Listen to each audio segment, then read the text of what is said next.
Olá, gente. Mais um encontro aqui para a gente pensar um pouquinho sobre pedagogia social. A gente está tratando de aspectos, né, da disciplina acerca da problematização da pedagogia social, funções dela. A gente vai mais adiante pensar a própria questão da aplicabilidade dela, mas a gente está então vendo alguns preceitos, alguns conceitos, algumas ideias acerca da própria pedagogia social, e a gente estava trabalhando na aula anterior acerca de um elemento social, né, de um agente social que seria a criança, e a gente trabalhou e pensou a criança acerca na história, e especificamente no Brasil, né, nos três momentos históricos, Brasil Colônia, Império e Brasil República, para a gente exatamente pensar esse elemento tão importante social que as demandas educacionais e pedagógicas precisariam ser mais contundentes e que abarcassem mais conteúdos e mais disponibilidades e diversidade.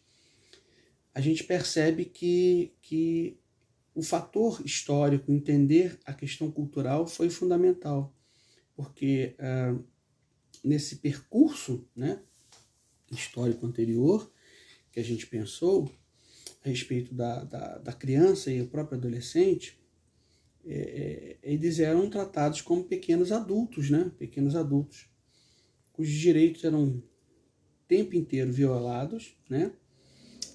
E a gente percebe, gente, que havia então essa recorrência de uma ideia de se forjar, de se engendrar, ou de moldar dentro a criança, né, e o adolescente, dentro de uma instituição correcional, tá?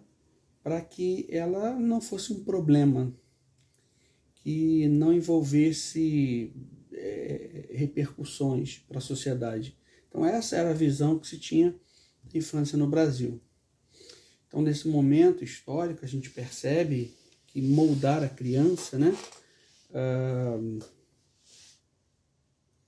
para que ela vivesse em sociedade, era uma prática, inclusive, recorrente, com estabelecimentos de creches, não nos moldes de modelos que a gente tem hoje, mas de engendramento, como eu disse, né?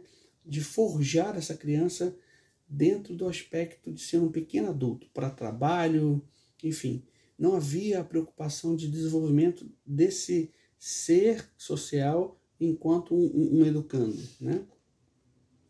Então a gente percebe que a construção do ser social, feita em boa parte pela educação, é importantíssima. Então, que a gente percebe quando a gente relega, né, o processo educacional para um ente social, a gente vai ter problemas lá na frente, né? Esse é um dos papéis e da importância, viu, pessoal? Viu, meninas aí, pessoal que está acompanhando da pedagogia social, né? Ela precisa ter esse viés e esse comprometimento. Então, assim, a construção do ser social, feita em boa parte pela educação, é a assimilação pelo indivíduo do quê? De uma série de normas e princípios. Princípios quais sejam morais, religiosos, éticos, de comportamento, enfim, que vão balizar aí, né, a conduta desse indivíduo num grupo. Emile Durkheim, um dos fundadores da sociologia, ele tem uma frase sobre isso que é bem interessante, que ele diz o seguinte: o homem, mais do que um formador de sociedade, é um produto dela. O homem, mais do que um formador de sociedade, ele é um produto dela, dessa sociedade. Então, diante disso exposto, a gente remonta agora um pouquinho a Paulo Freire, a sua época ali, né, anos 50, 60, Freire estava muito preocupado com esse processo educacional de exclusão social, né?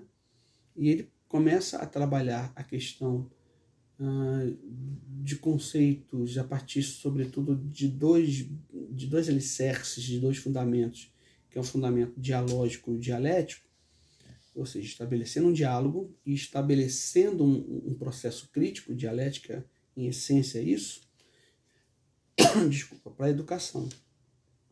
Então ele vai sugerir uma educação libertária, uma educação que seja libertária, que problematize questões, tirando o educando da inércia, levando à reflexão dos temas abordados no processo de ensino e de aprendizagem, ou seja, desenvolver o espírito crítico do educando. Então, essa educação popular, social, que faz parte da pedagogia social, traz à memória uma questão muito interessante: a ação, a reflexão e a ação de novo. Ou seja, ela precisa produzir algo, né? Para que não sejamos apenas depositários em uma educação bancária com possibilidade real de aplicação da pedagogia social nos mais diferentes espaços. Ou seja, que essa educação ela produza frutos em si mesma,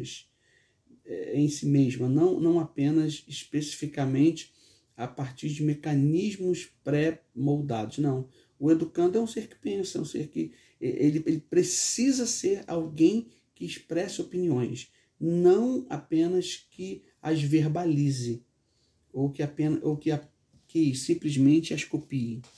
Né? O educando ele precisa desenvolver esse aspecto crítico nele. Né? Ou seja, a partir dessa educação libertária, o próprio Paulo Freire vai dizer o seguinte: o educador libertário é um ser comprometido com a transformação social. Olha que interessante. Então, o educador libertário, ele é um ser comprometido com a transformação social. É um protagonista histórico molhado em seu tempo, ou seja, ele vai estar embebecido, né, das questões históricas, culturais, mas ele vai perpassar isso para gerações futuras. Ou seja, olha, a experiência, o contato, e sempre com o objetivo de fazer o quê? De fazer com que o educando ele se liberte de si mesmo, desenvolva um espírito crítico nele mesmo. Nesse sentido, o objetivo então da pedagogia social e a sua própria representatividade, como a gente pode pensar a respeito de uma disciplina pedagógica que representa em sua essência o quê, gente? Ela é uma ciência da educação, mas o que a gente pode aprofundar dela? Como é que a gente poderia denominar essa pedagogia social? É que ela tem seu pertencimento à ordem do conhecimento, do aprender e olha, presta atenção, a pedagogia social ela vai dentro de um processo de gradação, ou seja, é a ordem do conhecimento, do aprender a aprender e a aplicação de sua metodologia, ou seja, não é algo inerte, é algo, dinâmico, é algo que é dinâmico. Então, a pedagogia social é um conjunto de saberes teóricos, técnicos também, experimentais, empíricos, descritivos ou normativos. São saberes que tratam de um determinado objeto, abarcando todos esses aspectos que eu falei, saberes teóricos, técnicos, experimentais, enfim, descritivos. Esse é o objetivo de uma educação social, ou seja, essa interface, esse arcabouço, essa é o aspecto de entender a multidisciplinaridade e a interdisciplinaridade. Eu tenho um arcabouço, um portfólio de saberes. Agora, como eu vou fazer o uso desses saberes e as interrelações entre eles? Isso é muito interessante. Isso é muito importante, pessoal. E a partir daí a gente percebe que é um dos principais aspectos, se não o mais importante, para o desenvolvimento do processo pedagógico, de crescimento do indivíduo e de consecução dos projetos, né, científicos. Ou seja, é a partir dessa perspectiva que a gente começa a entender e perceber a objetividade e o propósito da pedagogia social. Tá bom, gente? Até um próximo encontro. Foi muito bom estar com vocês.